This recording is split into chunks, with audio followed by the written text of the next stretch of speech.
오늘은 권사의 헌신 예배를 맞아서 복음으로 풍성한 공동체를 세우는 헌신 예배니까 이 제목에 꼭 헌신이라는 단어를 넣으려고 이렇게 제목을 잡았는데요.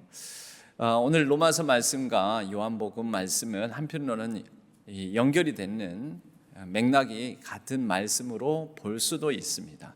로마서는 바울 서신이고 요한복음은 예수 그리스도의 행적을 기록한 사복음서 중에 한 복음서입니다. 그런데 먼저 오늘 이 복음에 대한 얘기를 사도 바울이 로마에 있는 교인들에게 보내는 이 편지 말씀 중에 보면, 나는 할 수 있는 대로, 세번역에서는 나의 간절한 소원은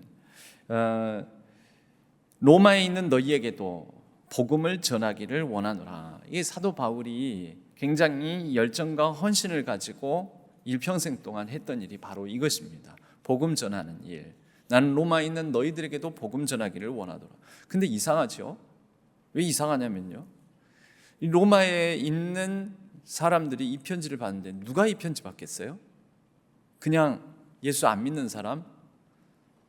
그러니까 오늘날로 따지자면 전혀 교회 안 다니는 사람한테 이 편지 썼겠습니까? 로마서는 우리가 사도 바울 서신들은 항상 수신자, 근데 수신자들은 누구냐면 어느 지역에 있는 교인들, 다시 말해서 어느 지역에 있는 교회에 보내는 서신이 바로 바울 서신, 바울의 편지들입니다. 그래서 이름하여 갈라디아 지역에 있는 교인들에게 보내는 편지는 갈라디아서, 로마에 있는 교인들에게 보내는 편지는 로마서, 그리고 또 데살로니가에 있는 교인들에게 보내는 편지는 데살로니가, 먼저 보내는 것은 전서, 뒤에 보내는 것은 후서. 그리고 또 뭐가 있습니까? 빌립보에 있는 성도들에게 보낸 편지는 빌립보서. 그러니까 이거는 교인들에게 쓴 거잖아요.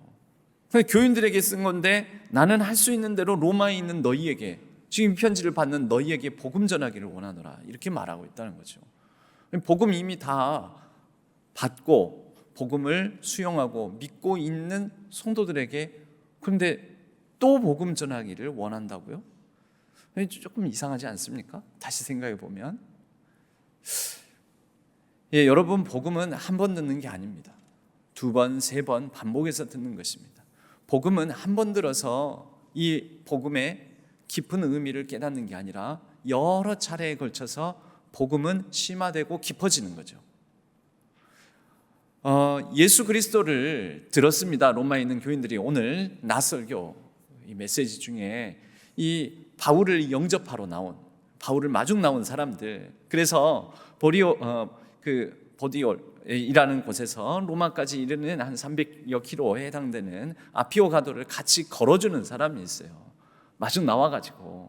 그래서 바울을 위로하고, 우리가 당신 기다리고 있었어요. 당신에 대해서 오늘 처음 뵙게 되는데 소식은 많이 들었습니다. 우리 로마에도 예수를 믿는 사람들이 있습니다. 그 사람들이 언제요? 한 25년 전에 사도행전 2장에 나오는 오순절 성령 강림 사건으로 인하여 로마에서 예루살렘에 왔던 사람들이, 흩어져서 로마에 살던 사람들이, 로마뿐만 아니죠, 온 세계에 흩어졌던 사람들이 그때 오순절 그 절기를 지키기 위해서 성전이 있는 예루살렘에 왔는데, 예루살렘에 왔다가 그 성령 강림 사건으로 성령 충만한, 그래서 각 지역에서 온 사람들이 알아들을 수 있는 방언으로 복음, 메시지를 전하는, 예수 그리스도를 증거한 사람들의 이야기를, 그 사도들의 이야기를 듣고 예수를 영접한 사람들이 있었죠. 그때 이미 복음 들었습니다. 그리고 각 지역으로 다시 돌아갑니다. 로마에서 온 사람들은 로마로 돌아갔고, 로마로 돌아가서 여전히 예수 그리스도를 믿으면서 그들은 살고 있었습니다. 바로 그 교인들이에요. 그들을 향해서 바울이 로마에 있는 교인들을 향해서 서신을 썼는데, 너희들에게 내가 복음을 전하기를 원하노라. 여러분, 복음은 단 하나의, 한 분에 대한 소식이요, 한 분에 관한 이야기이긴 하지만, 그러나 이 복음에 대한 이야기는 짧게도 길게도 또 얕게도 깊게도 여러 다양한 측면에서 이 복음에 대한 메시지를 들을 필요가 있다라는 것을 이 한 구절에서 우리는 먼저 깨달을 수가 있습니다. 여러분, 흔히 그런 얘기 하지 않습니까? 제가 한 것 같습니다.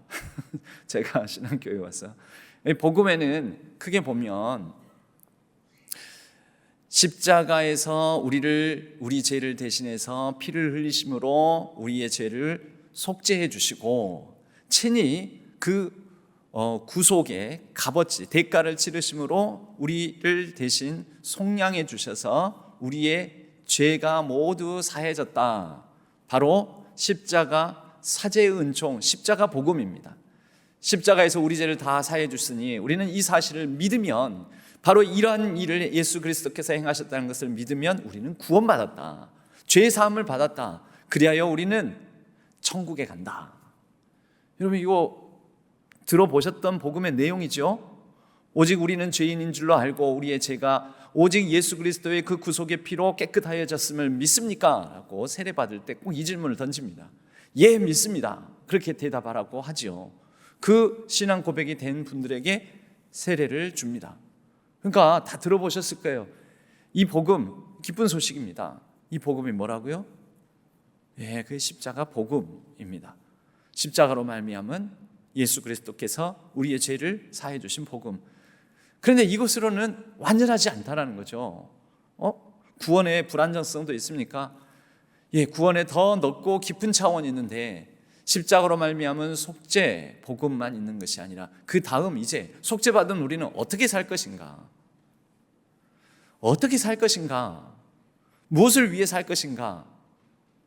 여러분, 바로 그것이 예수 그리스도께서 이 땅에 오셔서 공생애를 시작하면서 첫 선포하신 메시지부터 하나님 나라를 가르쳐 주셨는데 그 하나님 나라 복음이 있습니다. 여러분, 이 하나님 나라는 이 땅에서 이미 시작되어서 예수 그리스도께서 오신 그때로부터 회개하라, 하나님의 나라가 가까이 왔으니 회개하고 복음을 믿으라 하시더라. 예수님께서 그렇게 말씀하셨어요. 하나님 나라가 시작되었습니다. 우리는 죽어서 하나님 나라 가는 것이 아니라 이미 예수 그리스도를 믿고 살아가는 이 땅에서부터 그 하나님 나라를 살아갑니다. 살다가 육신이 죽으면 마저 또 하나님 품 안에서 하나님의 그 주권 가운데서 계속해서 영원한 하나님 나라를 살아가는 거죠. 죽어서만 천국 가는 것이 아니라 이 땅에서도 하나님의 나라, 바로 그 천국을 이루어가면서 살아가는 것. 여러분, 그것이 바로 천국 복음, 하나님 나라 복음이라고 합니다. 그러니 사도 바울이 저는 이렇게 크게 두 가지로 구분을 했지만 너희들에게 내가 복음을 전하기를 원하노라, 이런 것 아니겠습니까? 그 다음 말씀에는 내가 복음을 부끄러워하지 아니하노니, 예, 이 복음을 부끄러워하지 않는다고 합니다. 이 복음 전하는데 다시 반복해서 이런 복음을 전하는데 주저함 없이, 후회 없이, 후퇴 없이, 남김없이 전하는데 바울은 그만큼 온 열정과 헌신을 다한다. 이 복음은 모든 믿는 자에게 구원을 주시는 하나님의 능력이다. 여러분, 예수님께서 양들로 생명을 얻게 하고 더 풍성히 얻게 한다.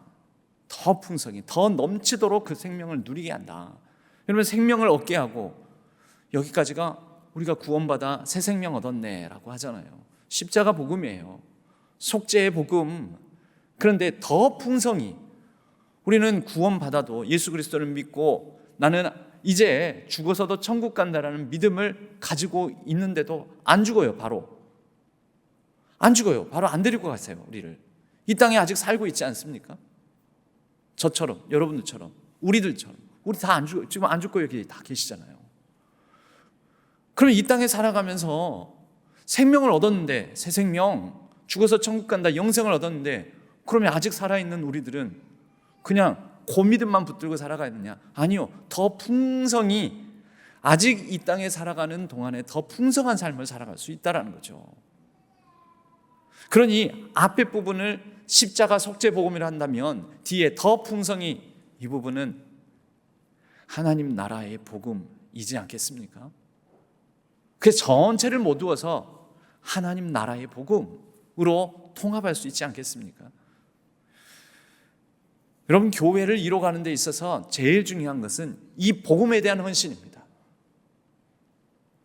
이 복음을 알아가고 듣고 또 듣고, 그러면서 더 깊어지고 더 넓어지고, 바로 이러한 하나님 나라 복음에 대한 이해를 바탕으로 오해는 낮추고 오해는 풀고, 이해를 바탕으로 우리의 삶의 여러 관계들을 새롭게 정립해 나가면서 이 땅에서, 아니 먼저는 교회 공동체 안에서 실험하고 검증하고 확인하고 나누고 하면서 교회 밖 온 세계 세상까지 우리가 이 하나님 나라를 이루어가는, 하나님 나라의 올바른 관계를 맺는, 하나님 나라의 이 깊은 교회 안에서뿐만 아니라 교회 밖에서, 세상 속에서, 우리의 일상에서, 가정에서, 자녀를 대함에 있어서 하나님께서 함께 하시면서 세임과 능력 주시는 이 복음적인 삶을 살아가는 것, 그렇게 하나님께서 다스리시고 주권 가운데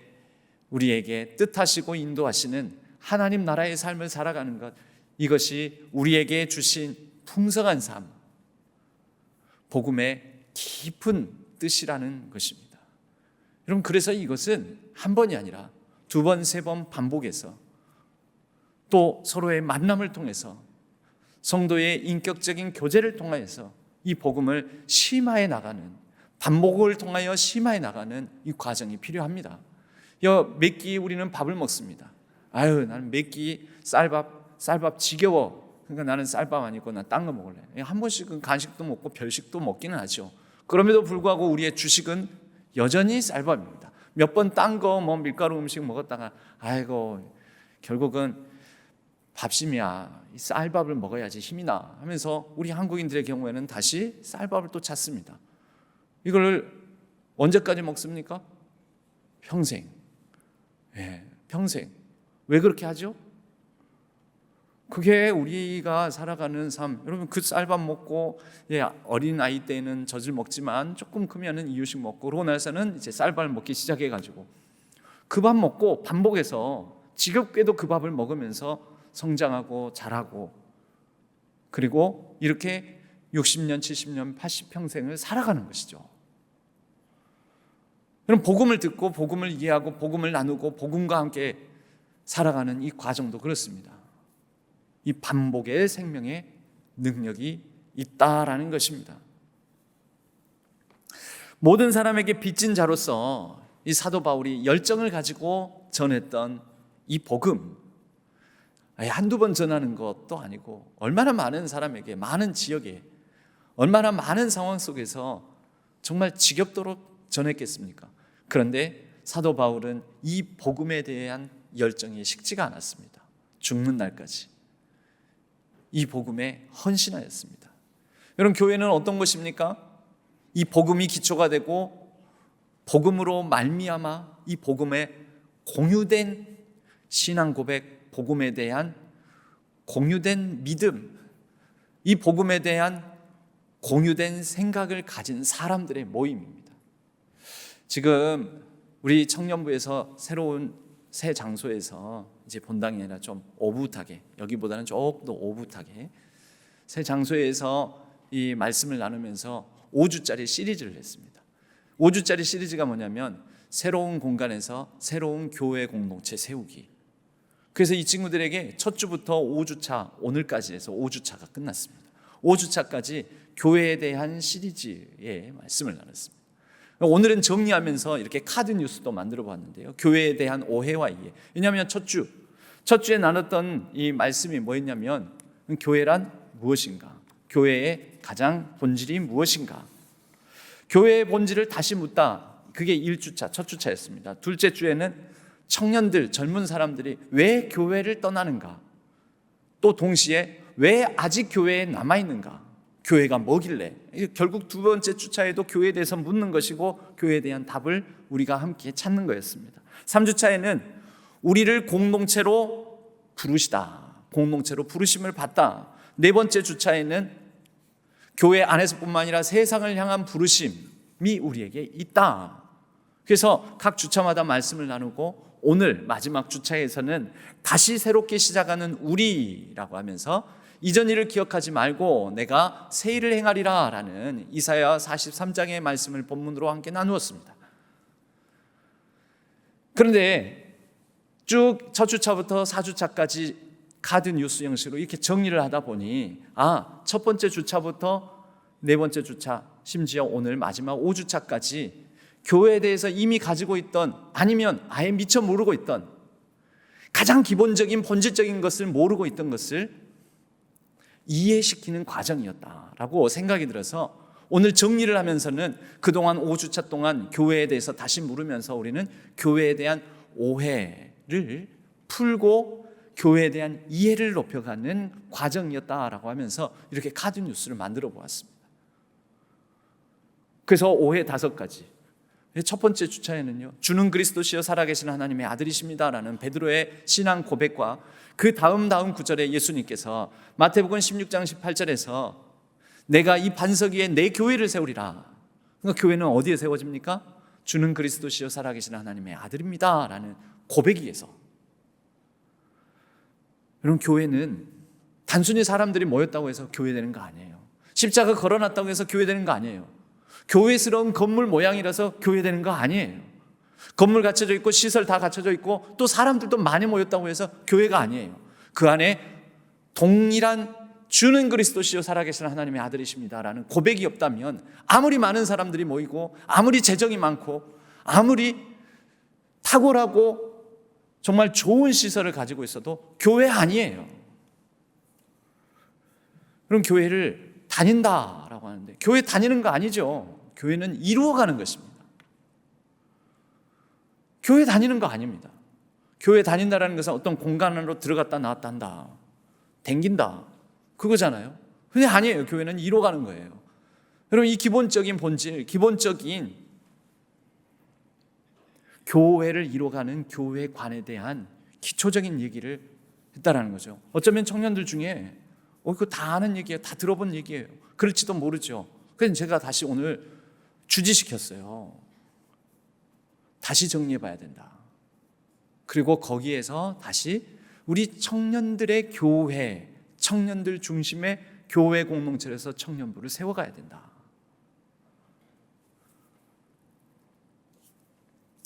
여러분, 교회에 오래 다녀도 사실 교회가 뭔지, 복음이 뭔지 모르고 다니시는 분 많습니다. 그런데 오래 다니다 보니 사람이 좋고 또 여러 사람들하고 같이 만나고 또 지금보다 예전에는 특히 교회에 좀 더 사람이 바글바글 하지 않았습니까? 특히 내 또래 사람들이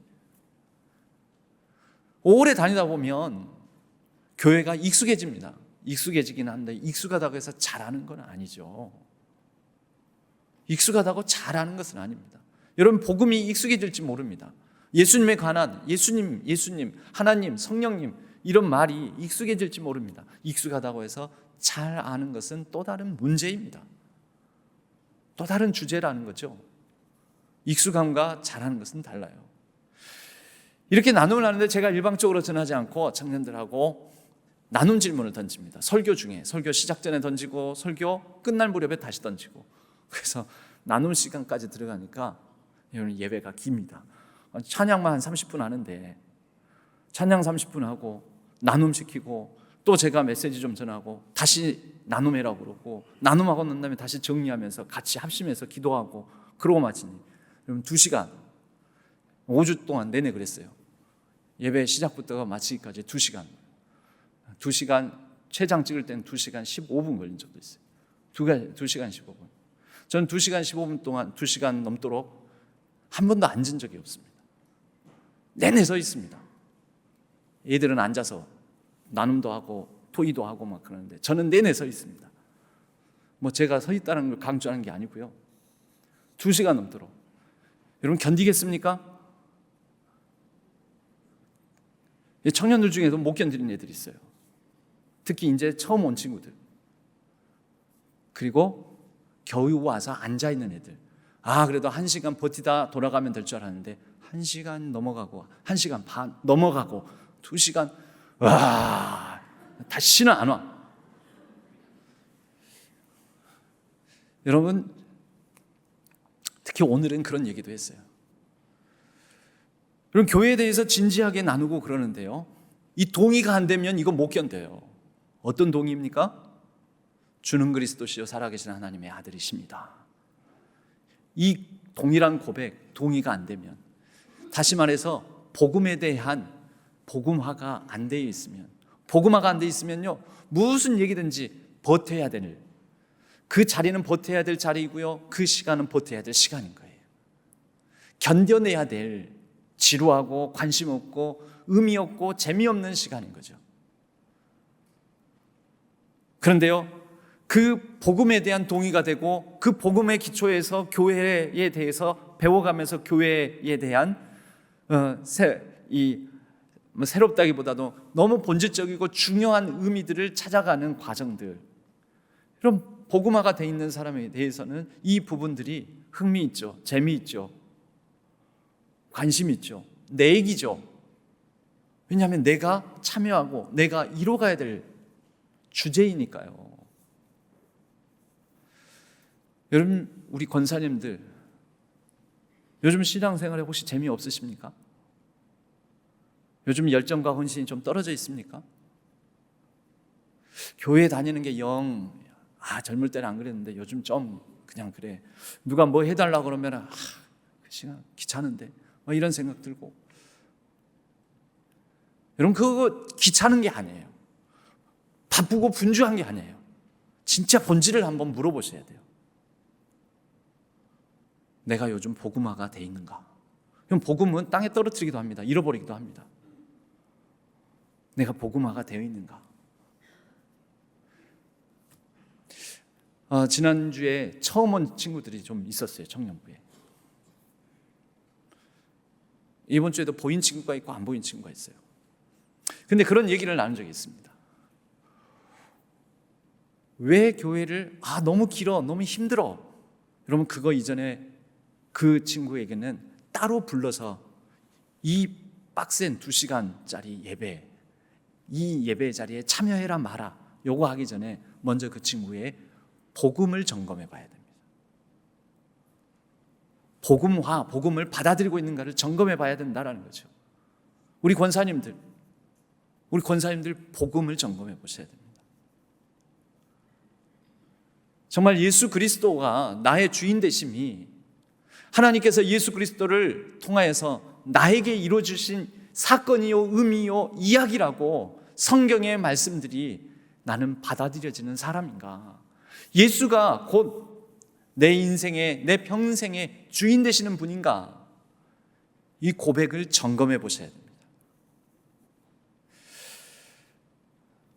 저는 신앙교회에 부임하기, 정식 부임 인사하고 부임하기 전에 우리 신앙교회 권사님이라고 자칭하는 분의 전화를 받은 적이 있습니다.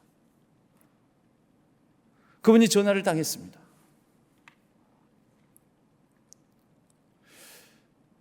누구세요? 저 신앙교회 시무 권사인데요 라고 전화를 주셨습니다.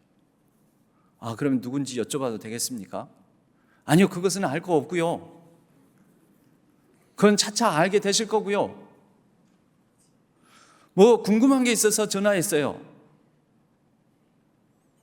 제 의사를 물어보지 않더라고요. 그래서 그냥 본인이 하시는 거예요. 사실 통화는 1분이었어요. 1분 한 10초 정도 되었을까? 통화 시간이. 딸깍 소리가 정기적으로 났습니다. 이 익숙한 음성, 이 익숙한 소리는 공중전화기에서 그 돈 떨어질 때 나는 소리. 전화를 공중전화기에서 한 것입니다. 궁금한 게 있는데요. 나도 목사님을 지지했던 사람인데, 목사님 왜 건강검진을 받으면서 교회 돈을 써서 건강검진을 받습니까? 1, 2만 원도 아니고 1, 20만 원도 아니고 듣자 하니까 한 수백만 원, 100만 원이 넘고 막 그런다는데, 근데 왜 그것을 신앙교회에서 부담을 하면서 목사님 건강검진을 하는지, 이것 때문에 목사님을 찬성하고 반대하고, 찬성하든지 반대하든지 교인들 사이에 난리가 나가지고 시끄럽습니다. 그래서 제가 그걸 왜 나한테 물어보지? 내가 내 건강검진 해주십시오. 왜 부임하기도 전에 교회 돈으로 내 건강검진이냐고 물어보시더라고요. 스스로가 시무 권사님이라 했고 이름은 밝히지 않았기 때문에 저는 모르는 분이에요. 그럼 모르는 분이 저한테 그런 전화를 할 수 있습니까? 그리고 저한테 물을 일입니까 그게? 저는 그분 모르니까 그냥 드리는 말씀이에요. 제가 신앙교회 오기 전에 신앙교회 시무 권사 중에 적어도 여분을 통해서 볼 때는 복음화가 안 됐구나. 이 복음에 대한 관심이 아니라 엉뚱한 관심, 엉뚱한 논란. 여러분, 저를 일면식도 없고 저를 모르고, 제가 물론 제 이름은 이렇게 드러나 있고 얼굴도 드러나 있고, 그리고 신앙교회 가서 청빙 설교도 한 사람으로서 공개된 사람이긴 하지만, 그러나 저를 언제 봤다고 저한테 그렇게 하십니까? 여러분, 복음은 하나님과의 만남이고, 우리를 위해서 죽으신 인간의 몸을 입고 와서 우리와 같아지심으로 겸비하여지셔서, 겸손해지셔서 우리와 함께 하신 그분을 이해하고 알아가게 되고 그 복음을 믿게 되고, 그러면 그렇게 인격적으로 다가오신 하나님을 만나게 되면 우리도 인격적으로 변화되어 가는 것입니다. 그래서 무례하게 행하지 않습니다. 비인격적인 이런 항의, 목소리 높임 하지 않습니다. 그래서 말씀드리잖아요. 사람을 사람답게 대해야 된다고. 그게 하나님께서 먼저 하셨어요. 내가 사람이 되어서 너희들을 사람으로서 대하러. 스스로 얼마나 힘드셨겠어요. 하나님 입장에서는 본인의 신성을 다 억제하고 제한하고 사람이 되어서 이 땅에 오셔서, 여러분, 거기에서부터가 하나님의 인격성을 담고 있는 거죠.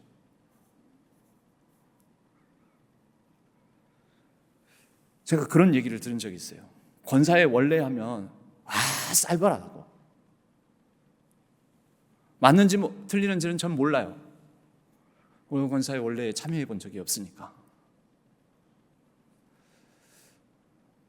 여러분, 복음화가 안 된 것이라고 저는 생각을 합니다. 그래서 그러면 목사님의 답은 무엇입니까? 다시 시작해야죠. 본질로부터. 중요한 본질로부터, 중요한 기초부터 다시 시작해야죠. 그래서 권면하는 거예요. 지난주에 안수 집사의 헌신 예배 때도 풍성한 삶의 초대부터 시작합시다. 풍성한 삶의 첫걸음, 풍성한 삶의 기초, 그렇게 3개 시리즈예요. 근데 앞에 걸 하지 않으면 뒤에 걸로 못 나가요. 풍성한 삶으로의 초대, 풍성한 삶의 첫걸음, 풍성한 삶의 기초. 저 다 아는데요. 아니요, 우린 다 알까요? 모릅니다, 여러분. 여러분, 저는 풍성한 삶의 초대를 요즘도 읽으면서 은혜를 받습니다. 다시 읽으면서, 다시 보면서, 또 다시 함께 나누면서 은혜를 받고 새로워지고, 내 진짜 이 기초, 이 가장 기본적인 사실과 전제부터 놓치고 있었구나. 저희 교회에 오신 분들은 그분이 오래 교회를 다녔었던 분이든지, 아니면 생전 처음 우리 교회를 통해서 처음 교회를 오셨던 분이시든지, 누구든지 요즘은 새가족부에서 풍성한 삶으로의 초대부터 합니다. 그분이 수십 년간 교회를 다니고 우리 교회 아닌 그 이전 교회에서 안수집사, 권사, 장로, 어떤 직분을 받으셨고 시무를 하셨든지 간에 다 합니다. 다.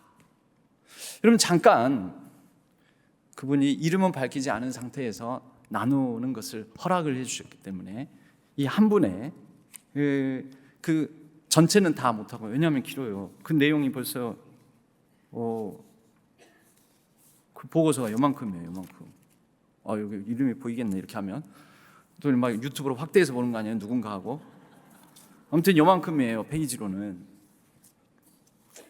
그분의 1주차, 2주차, 3주차, 4주차 함께 나누고 또 생각하고 또 변화되어 가는 그런 과정의 이야기, 여러분, 이분은 첫 주차에 이 풍성한 삶으로의 초대 부분에 보면 주제가 이래요. 기독교, 신앙, 기독교로 들어오는 세 가지 문과 세 가지 장애물이라는 장이에요. 그 주제가 있는데 거기에서 이런 나눔을 해주셨어요. 어렸을 적에, 그러니까 어린 시절에, 한 고등학교 시절에, 그때 아파서 그 아픔 때문에 교회를 다니게 되는 계기가 되셨어요. 그런데 그렇게 신앙생활을 열심히 해왔는데 젊었을 때부터 신앙생활을 하면서 고민이 있었는데 이게 풀리지 않는 의문이 있었다는 거죠. 그 의문은 뭐냐? 그리스도인들은 이렇게 많은데 세상에 왜 세상은 악할까? 왜 그리스도인들이 이렇게 많은데 왜 그리스도인들이 손가락질을 당하는가에 대한 풀리지 않는 의문, 질문이 있었다라는 것입니다. 그런데 거기에 이 내용 중에 답도 있어요. 본인이 그랬는데 하나님 나라 복음을 접하고 나서 그래서 그렇구나. 교회는 다니는데 진짜 복음, 예수님께서 전해주시고 가르쳐주신 하나님 나라 복음에 대해서 사람들이 잘 몰라서 그렇구나라고 이해를 하시게 되었다라는 것입니다. 이 두 번째 주차에서는 성경을 하나님의 관점, 하나님 나라 관점으로 보게 되면서부터 사실 그 전에는 성경의 이야기가 지루하고 좀 힘들었었는데 재미나기 시작해서 눈만 뜨면 성경을 읽게 되었다. 이런 내용이 그 두 번째 주차에 나옵니다. 성경이 무엇인가에 대한 이해가 그 두 번째 주차에 나오거든요. 인격적으로 오셔서 친히 먼저 자신을 알려주시고 소통하고자 하시는 하나님, 그 하나님께서 자신을 드러내고 소통의 도구로 주신 게 성경이다. 그러니까 여러분, 성경이 그냥 읽어야 될 지루한 책이 아니라 우리에게 찾아와서 말 걸어주는 하나님의 나 너랑 친해지고 싶어, 교제하고 싶어, 그런 인격적 관계를 맺고 싶어하는 그분이 먼저 찾아와서 얘기를 걸어오는 이야기책이 되는 거죠. 나랑 좀 대화 좀 하자. 내가 너랑 함께하고 싶은데. 이분이 이 3주차에는 3주차는 한 페이지예요. 그 나눔 내용이. 그런데 3주차에는 이 세 가족 양육을 받다 보니 사실은 교회를 오래 다니셨던 분이에요. 오래. 근데 이것을 받다 보니까 기존 신자들도 풍성한 삶으로의 초대를 했으면 좋겠다라는 생각을 하게 되셨다라는 것입니다.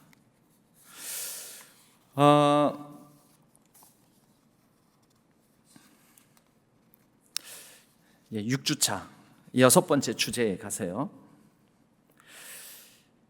예수님을, 기독교 진리이신 예수님을 인격적으로 받아들이면서부터 하나님을 조금씩 의지하기 시작했고 주인이라는 것을 인정하기 시작했는데, 이 풍성한 삶으로의 초대, 이 과정과 이 교제가 복음을 제대로 설명해주고 복음을 인격적으로 전하게 해주는 좋은 교제인 것 같아서 좋다라고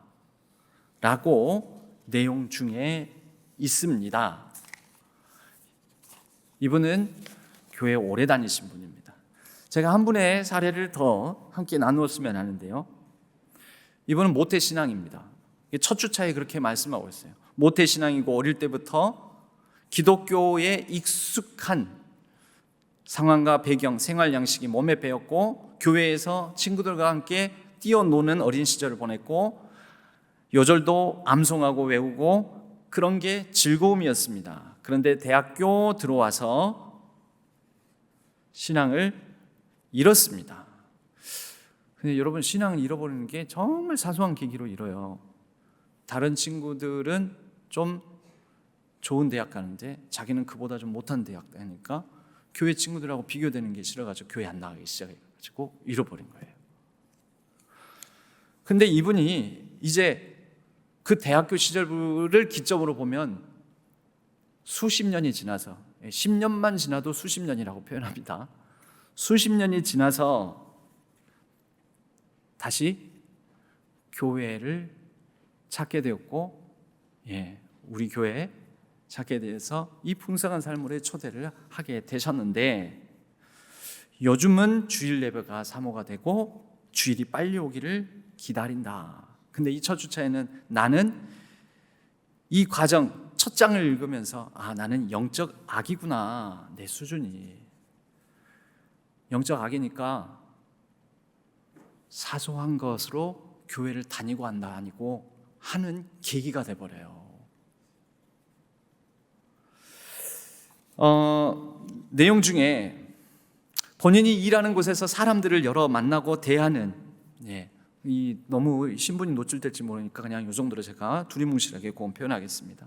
대하는데 그 대하는 분들 중에는 굉장히 삶에 찌들고 우울해하는 분들도 만나게 되는데, 한 4주차 되어서 하나님이 만드신 세상과 깨어진 이 세상, 우리의 세상, 이 부분을 하면서 그걸 하고 난 다음에 사람을 대하는데, 일을 하면서 만나는 사람을 대하는데 저 사람도 인격적으로 찾아오신 하나님을 알았더라면, 그 예수님을 만나면 저 우울함도 한결 해결될 텐데 라는 생각을 갖기 시작했답니다.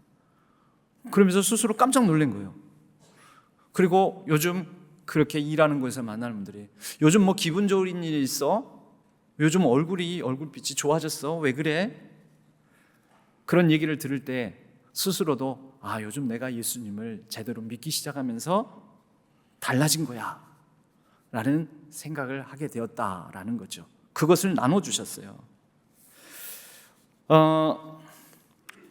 6주자가 공식적으로는 마지막 주제인데요, 이 과정을 하게 되다 보니 나뿐만 아니라 많은 사람들이 죄의 개념도 제대로 모르고 신앙생활을 하고 있는 것은 아닌가라는 생각이 들었고, 죄의 개념에 대해서 확실하게 손님들에게도 만나는 손님들, 일하면서 만나는 사람들에게도 알려줄 필요가 있을 것 같다라는 생각이 있는데, 이분은 6주차에서 끝나지 않았고 7주차까지 하셨어요.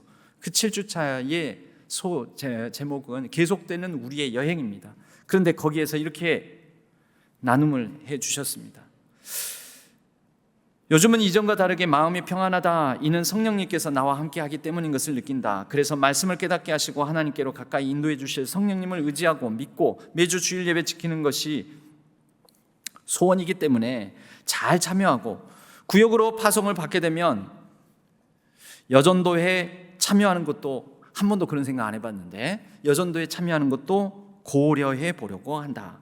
이제 내가 교회 등록할 때는 영적 아이였는데 이 과정을 끝나면서는 이제 좀 영적 청년 단계로 된 것은 아닌가, 부쩍 자라 있는 것을 스스로 느끼면서 기쁘다.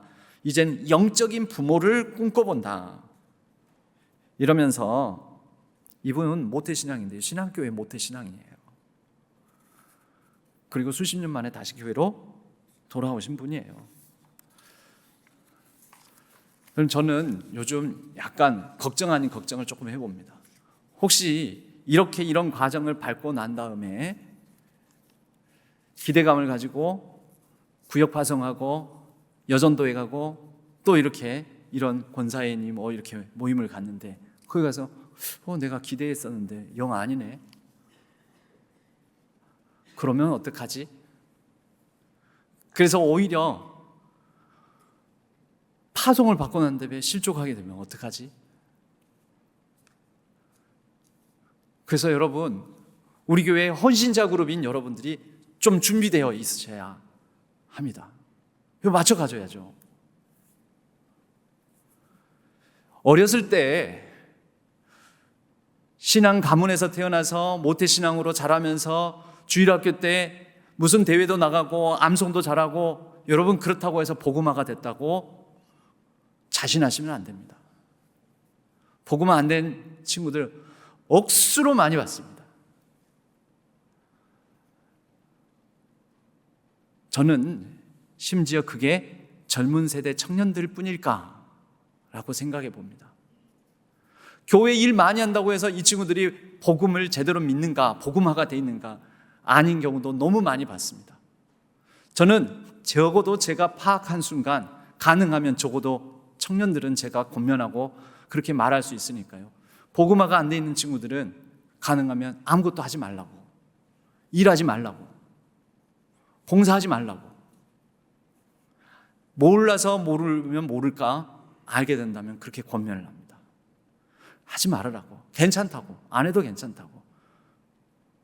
먼저 복음을 믿어야 된다고. 여러분, 교회 생활은 복음을 받고 난 다음에 본격적인 교회 생활을 하는 것입니다. 봉사, 교회 안에서 봉사는 복음을 받고 난 다음에 하는 것입니다. 헌신, 복음을 받고 나서 그 복음으로 말미암아 내가 복음을 부끄러워하지 아니하노니 내가 복음의 빚진 자로서 그러게 해서 하는 게 헌신이고 헌금이고 교회 생활이고 신앙생활인 것입니다. 저는 그렇기 때문에 우리 권사님들이 이러한 복음화되어가는 과정, 그리고 자신의 복음을 점검해보고, 작년에 점검해봤는데요? 아니요. 저 상반기에 점검해봤는데요? 아니요. 이 복음에 대해서는 매번 새롭게 점검해봐야 됩니다. 점검해보지 않으면 내가 죽고 남도 죽이고 교회도 죽일 수도 있습니다.